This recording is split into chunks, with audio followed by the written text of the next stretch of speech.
Bismillahirrahmanirrahim. Assalamualaikum warahmatullahi wabarakatuh. Yang terhormat Dr. Sukro Muhab, MSI, selaku dosen pembimbing. Yang terhormat Dr. Maria Parisjiowati, MSI, selaku dosen penguji. Yang terhormat Ella Fitriani, MPD, selaku dosen pengampu Seminar Pendidikan Kimia. Dan teman-teman sekalian yang saya sayangi. Perkenalkan, nama saya Kusniawati. Saya akan memaparkan seminar pendidikan kimia saya yang berjudul Meningkatkan Pengetahuan, Kepercayaan Diri, dan Pemahaman Konseptual Kimia pada Mahasiswa tentang pH menggunakan simulasi pH komputer kolaboratif, yang dikaji berdasarkan artikel yang berjudul Increasing Chemistry Students' Knowledge, Confidence, and Conceptual Understanding of pH Using a Collaborative Computer pH Simulation, yang ditulis oleh Sandy White Watson, Anton P. Dubrovsky, dan Michelle L. Peters. Topik pembahasan pada pemaparan saya terdiri dari 5 bagian, yaitu pendahuluan, kajian teori, metodologi penelitian, hasil dan pembahasan, serta kesimpulan. Pendahuluan. Mahasiswa sarjana dalam kursus kimia memasuki dan menyelesaikan kursus ini dengan kurangnya pemahaman konsep kimia dasar atau kesalahpahaman dalam konsep kimia. Sebagian besar dari mahasiswa mengalami kesalahpahaman dalam konsep kimia dikarenakan sifat abstrak dan kompleks dari ilmu kimia. 3 tingkat representasi dalam ilmu kimia, meliputi makroskopik, mikroskopik, dan simbolik, semakin memperumit pemahaman pada mahasiswa. Pada tingkatan mikroskopik, yang sangat sulit dipahami dikarenakan sifat abstraknya. Selain itu, kesalahpahaman dalam konsep kimia pada mahasiswa dikarenakan bahasa yang digunakan oleh para guru, penulis, serta ilmuwan yang kurang mampu menggambarkan 3 tingkatan representasi pada ilmu kimia. Mahasiswa dituntut mampu menavigasi atau menghubungkan di antara ketiga tingkatan representasi untuk mendapatkan pemahaman dalam ilmu kimia secara optimal. Mahasiswa memasuki kursus dengan berbagai pengalaman yang mereka alami dalam kehidupan mereka sehari-hari yang terjadi pada tingkatan makroskopik. Sedangkan pada ilmu kimia, mereka didorong untuk masuk ke dalam tingkatan mikroskopik dan simbolik. Masalah menjadi rumit ketika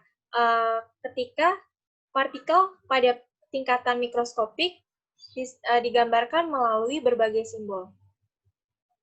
Beberapa studi penelitian telah menunjukkan bahwa ketika mahasiswa belajar dengan situs web multimedia, dapat meningkatkan perhatian, keterlibatan, serta minat mahasiswa dalam mempelajari suatu ilmu. Ketika para pendidik memasukkan teknologi dalam sistem pengajaran, mereka memberikan kemungkinan baru untuk membuat konsep abstrak yang dipelajari dapat dipahami berbeda dengan pengajaran tradisional. Dalam hal ini, simulasi komputer sangatlah cocok untuk mengatasi kesalahpahaman pada mahasiswa dalam mempelajari materi yang bersifat abstrak dan kompleks, seperti pada materi pH.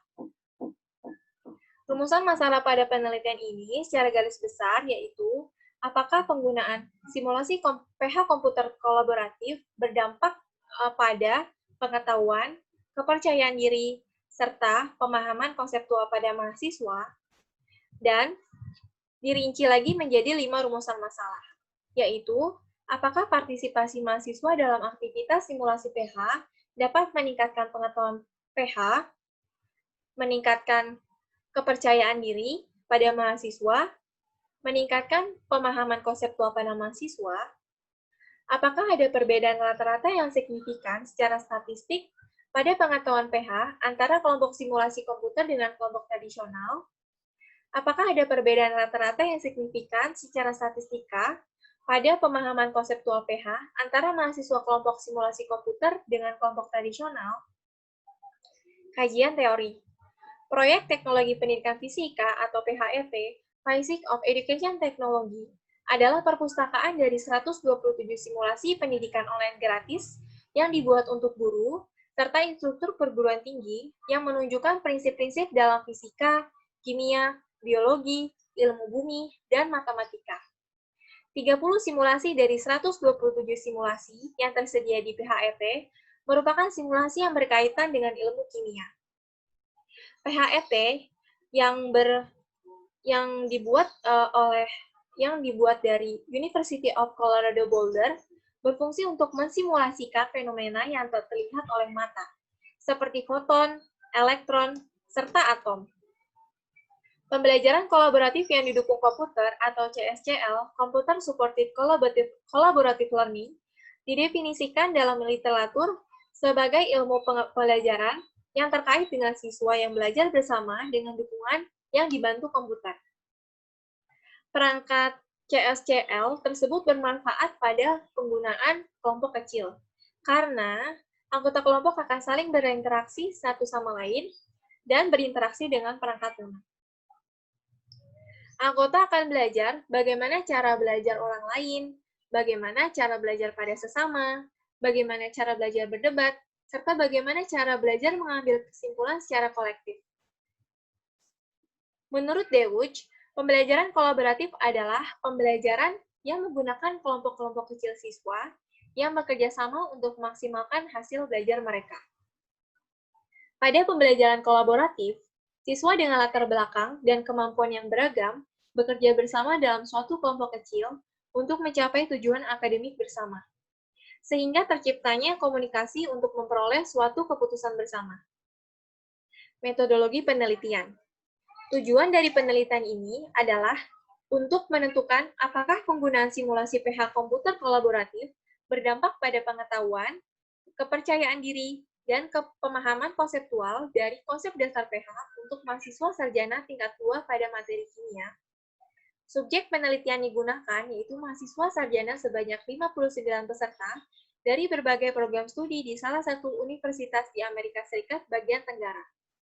Subjek penelitian tersebar berbagai jenis kelamin, ras, serta program studi.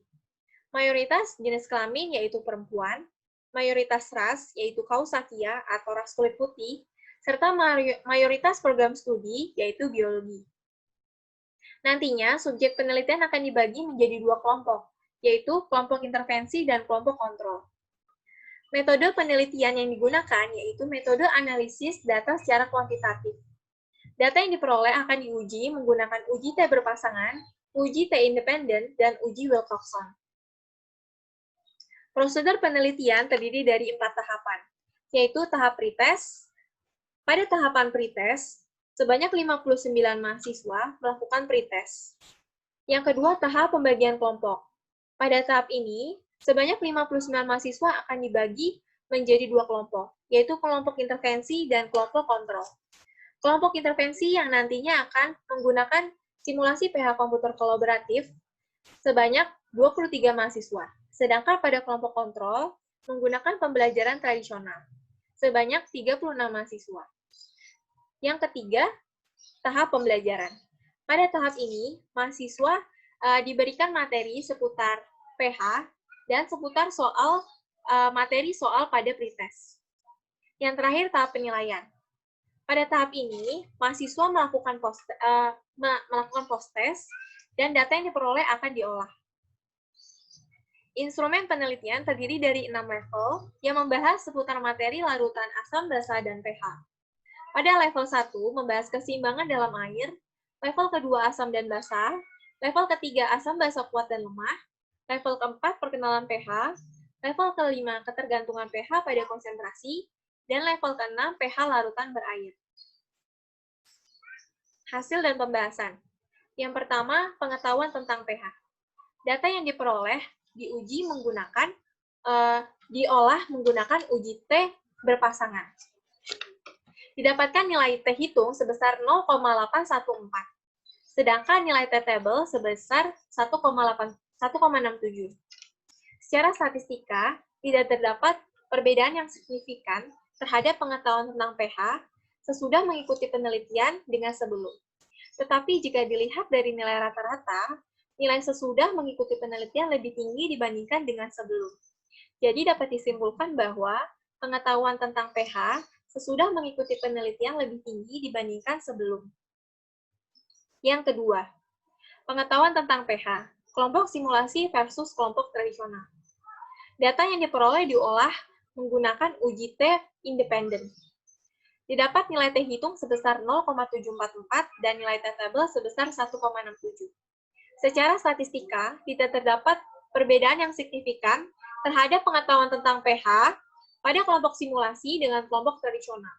Tetapi jika dilihat dari nilai rata-rata, kelompok simulasi memiliki rata-rata lebih tinggi dibandingkan dengan kelompok tradisional.